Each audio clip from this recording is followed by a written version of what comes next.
Sino yung naging inspirasyon mo para magsumikap sa buhay?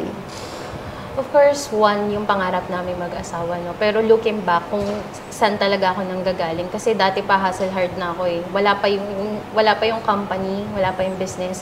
Nagja-juggle ako ng 2 to 3 jobs. So, aside from sa main job ko, no? Parehas So, tayo. oo, diba? Grabe. Oo. Yung 3 hours na tulog dati, maswerte na ako. Luxury na yun sa akin. Pag naka 4 hours ako, uy, parang ano na to tamad na ata ako. So, ganun ako dati. Pero looking back, meron kasing, eto hindi ko talaga to ino-open. I really don't talk about it kasi nahihiya ako and hindi ako komportable and mainly, hindi ko naiintindihan. Hindi ko pa siya naiintindihan kung bakit siya nangyari sa akin before. Siguro around high school, magka-college na ako.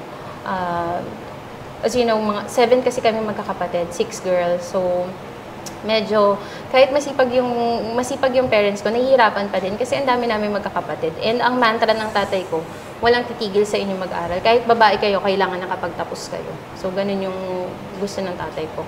There's that one night na yung tatay ko sumuka ng dugo. And ako lang yung gising and yung nanay ko. Hindi ako komportable talagang. Actually, first time ko tong ikakwento. Okay lang yun. First time ko tong ikakwento. Sumuka siya ng dugo. So, kami, mama ko, saka ako, gusto na namin isugod sa ospital. Kasi may hawak naman kaming pera, pero yung tatay ko ayaw. Yung father ko ayaw kasi pan-tuition namin yun.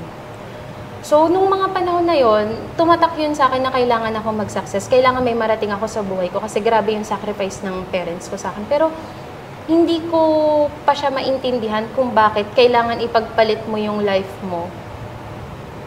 Yung ganun ka-selfless na unconditional love na pwede namang hindi mo na kami mag-enroll, di ba? Magpagamot ka muna. Alam mo, ang ginawa lang namin, sabi ng papa ko, manalangin tayo, lumuhod kami. Pinanalangin namin na maging okay siya. Pero nagpa-check up naman kami.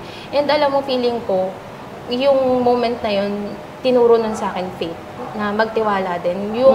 Yung wala ka nang matatakbuhan, magtiwala ka sa kanya. So, yun. Funny how God works with our lives. Kasi imagine mo, sumuka ng dugo, pero yung findings wala. Walang findings. I thought may TB na something. Pero wala. Clear.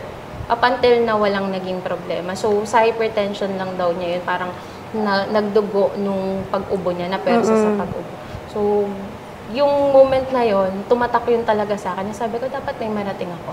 Dapat hindi ako bumagsak. Dapat may ma-achieve ako something sa life ko kasi gusto kong mag-give back sa parents ko. Ibig sabihin, kahit walang nangyari sa parents mo, parang andun pa rin na pwede naman natin dalhin sa ospital. Bakit tayo, Pero yung faith, yun yung parang naging lesson yun sa'yo.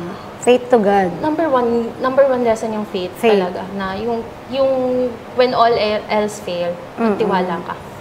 So, simula nun, lahat na ng mga pinagdadaanan kong mabigat, pinagpapasa Diyos ko, pinapanalangin ko talaga. So, hindi naman yun nag-fail sa akin. And living proof ako na nalagpasan ko lahat yun.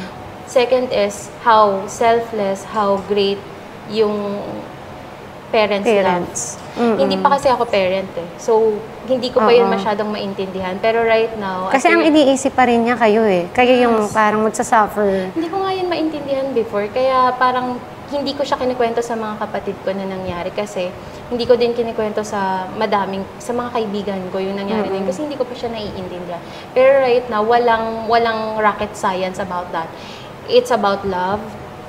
It's about sacrifice. And yung faith. Pero one thing, sabi ko nga, ngayon na naging na ako, CEO, maybe magmamahal din ako or magiging unconditional din yung love ko kung magkakaanak man ako.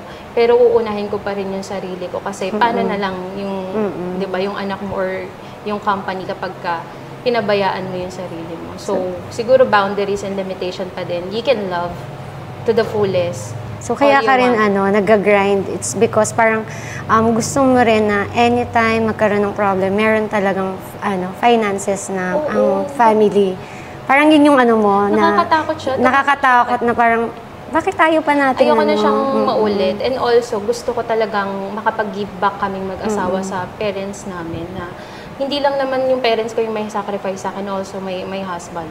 So, gusto ko makapag-give back na anytime, anything na kailanganin nila or ma-experience nila yung luxury na hindi nila na-experience or yung luxury na dineprive nila yung sarili nila para lang Para sa- panalo namin yung buhay.